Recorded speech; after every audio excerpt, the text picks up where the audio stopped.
Welcome to லக்ஸா சமையல். Hi friends, நம்ம இன்னைக்கு பச்சை பயிறு அடை எப்படி பண்றதுன்னு பார்க்கலாம். அதுக்கு நான் ஒரு 2 டம்ளர் பச்சை பயிறு எடுத்திருக்கேன்.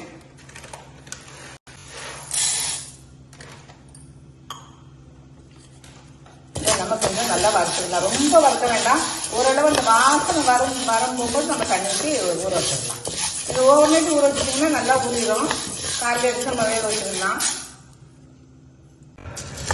இப்போ பச்சை பயிருக்கு அந்த வாசனை வந்துருச்சு. இப்போ நம்ம தண்ணி ஊற்றி ஊற வச்சிடலாம்.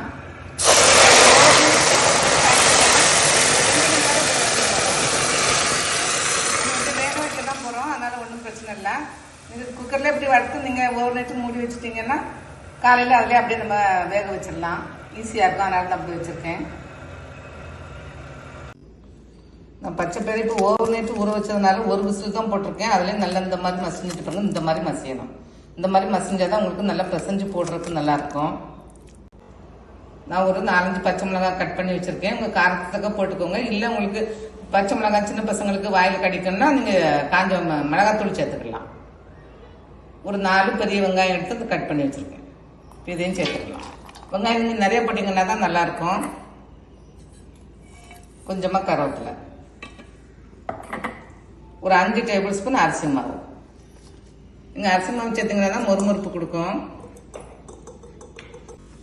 ஒரு 1/2 கட்டு கொத்தமல்லி. நீங்கள் கொஞ்சம் லேவிஷாக போட்டால் தான் நல்லாயிருக்கும். இப்போ நம்ம எல்லாத்தையும் நல்லா பிசைஞ்சிடலாம். தேவையான அளவு உப்பு சேர்த்துக்கலாம்.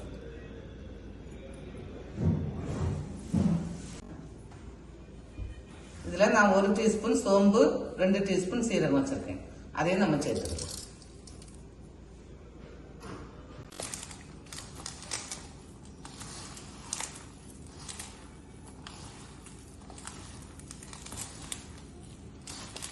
நம்ம பயிறு நல்லா குழையா வச்சிருக்கிறதுனால நம்ம தண்ணி சேர்க்க தேவையில்ல. அந்த தண்ணியே போதும்.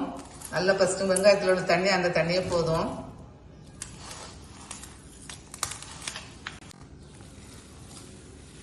உங்களுக்கு ரொம்ப குழகுழன்னு கட்ட முடியாத அளவுக்கு இருந்துச்சுன்னா கொஞ்சம் அரிசி மாவு சேர்த்துக்கோங்க.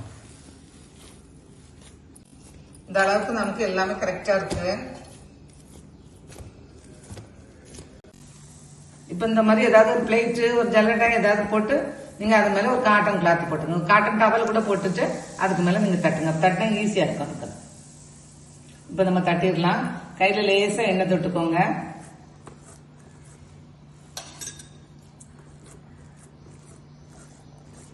இல்ல நீங்க குட்டி குட்டியா வேணும்னா கொஞ்சம் சும்மா கையிலே வச்சு கொஞ்சம் நல்லா சின்னதா தட்டிக்கலாம்.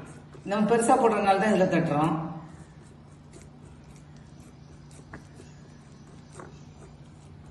காட்டன் கிளாத்ல போட்டீங்கன்னா உங்களுக்கு கொஞ்சம் எடுக்க ஈஸியா இருக்கும். நம்ம கல்லில் லேசா எண்ணெய் போட்டுக்கலாம். போட்டு நம்ம தட்டி வச்சிருக்க தூக்கி போட்டுக்கலாம். துணியோட சேர்த்து அப்படியே எடுத்துட்டீங்கன்னா அப்படியே வந்துடும்.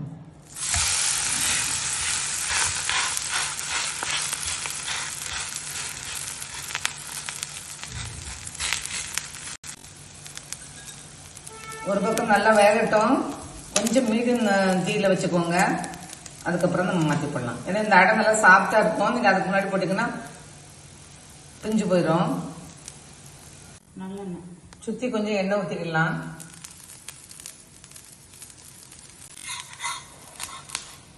இப்போ நம்ம மாற்றி போட்டுடலாம்.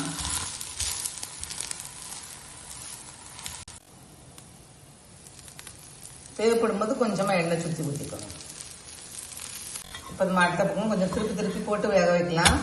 அப்பதான் உங்களுக்கு அந்த நல்ல அந்த ப்ரௌன் ஸ்பாட்லாம் வந்து சூப்பரா இருக்கும்.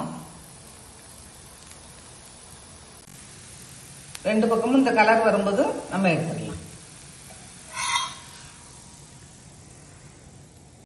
இப்போ நம்ம அடை ரெடி ஆயிடுச்சு. இந்த பாருங்க, நம்ம அதை எடுக்கிறதுக்கு முன்னாடி அந்த அளவுக்கு சாஃப்டா இருக்கும். இந்த பாருங்க, இந்த அளவுக்கு சாஃப்டா இருக்கும். செஞ்சு பாருங்க, நல்லா இருக்கும். தேங்க்ஸ் ஃபார் வாட்சிங்.